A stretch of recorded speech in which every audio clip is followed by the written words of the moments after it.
രാഷ്ട്രീയ പാർട്ടിയുടെ കൂടെ നമ്മൾ തുടരണമെങ്കിൽ കൃത്യമായ അക്കോമഡേഷൻ ഉണ്ടാവണം. ഇത് ഞാൻ വളരെ ഓപ്പണായിട്ട് പറയുന്നതാണ്. അതായത് അത് സാമ്പത്തികമായിട്ടാണെങ്കിലും അക്കോമഡേഷൻ, കാരണം നമുക്ക് ജീവിക്കണം. ഞാൻ ആ രീതിയിൽ ജീവിച്ചു വന്ന ഒരാളാണ്. അപ്പോൾ എൻ്റെ ലൈഫ് കൊണ്ടിട്ട് ഞാൻ കോൺഗ്രസ് എന്ന് പറയുമ്പോൾ നാഷണലിസ്റ്റ് പാർട്ടിയാണ്, BJP എന്ന് പറയുന്നത് നാഷണലിസ്റ്റ് പാർട്ടിയാണ്. ഇന്ത്യയിൽ എവിടെ ചെന്നാലും അതിൻ്റെ റെസ്പെക്റ്റും അതിൻ്റെ ഒരു വാല്യൂ നമുക്കുണ്ടാവും. ഇതിൽ നമുക്കതില്ല. പിന്നെ അതല്ല എന്നുണ്ടെന്നുണ്ടെങ്കിൽ ഏതെങ്കിലും ബോർഡോ സെൻട്രലിൻ്റെ ഏതെങ്കിലും ബോർഡോ കാര്യങ്ങളോ നമുക്ക് വേണ്ടി അത് ചോദിച്ചു വാങ്ങണം. കാരണം നഷ്ടങ്ങൾ മാത്രമേ ഉള്ളൂ. എടുത്ത തീരുമാനം യഥാർത്ഥത്തിൽ ഞാൻ പറഞ്ഞല്ലോ, ഒരിക്കൽ കൂടി ഞാൻ പറയുന്നു, ഈ തീരുമാനം എടുക്കാനുള്ള കാരണം കൊട്ടാരക്കര സീറ്റ് എന്നുള്ളത് മാത്രമായിരുന്നു. അഖിൽ മാരാർ ഡയറക്ടറാണ്, ബിഗ് ബോസിലൊക്കെ മുൻപ് പോയ ഒരാളാണ്, ഇപ്പോൾ ഉണ്ടോ എന്ന് വ്യക്തമല്ല. പിന്നെ BJP കാരനാണ്, BJPയുടെ ഒരു സ്ഥാനാർത്ഥിയെ മത്സരിച്ച് തോറ്റ ഒരാളാണ്. പിന്നെ ഈ ഒരു കാര്യം ഇപ്പോൾ വിവാദമായിക്കൊണ്ടിരിക്കുകയാണ്, അല്ലെങ്കിൽ പടർന്നുകൊണ്ടിരിക്കുകയാണ്.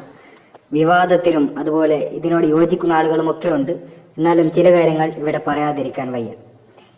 അഖിൽ മാരാർ ഈ പറഞ്ഞ കാര്യത്തിൽ നമുക്ക് യോജിക്കാം, കാരണം പറഞ്ഞത് കാര്യം തന്നെയാണ്. അഖിൽ മാരാർ പറഞ്ഞത് വ്യക്തം തന്നെയാണ്. കൊട്ടാരക്കര ഇവിടെ എന്താ പറയുക, BJP അല്ലെങ്കിൽ അഖിൽ മാരാറിൻ്റെ ഒരു party BJP, Bharatiya Janata party അല്ലേ, ഇതൊരു നാഷണൽ പാർട്ടിയാണെന്ന് എല്ലാവർക്കും അറിയാം. ഇവിടെ അഖിൽ മാരാർ പറയുന്നത് ഈ ഒരു നാഷണൽ പാർട്ടി അല്ലെങ്കിൽ ഇന്ത്യ മുഴുവനും അറിയുന്ന ഒരു പാർട്ടിയാണല്ലോ BJP. ഇവിടെ പോയാലും റെസ്പെക്ട് കിട്ടേണ്ട ഒരു പാർട്ടിയാണ്.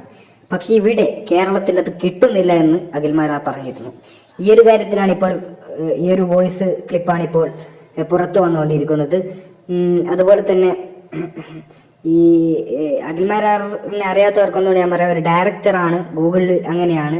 എനിക്ക് വ്യക്തമായി അധികമൊന്നും ഇയാളെ പരിചയമില്ല, ചെറിയ പരിചയമേ ഉള്ളൂ. ഭാരതീയ ജനതാ പാർട്ടിയിൽ ഒരു സ്ഥാനാർത്ഥിയായി അല്ലെങ്കിൽ BJP സ്ഥാനാർത്ഥിയായി മത്സരിച്ചിരുന്നു.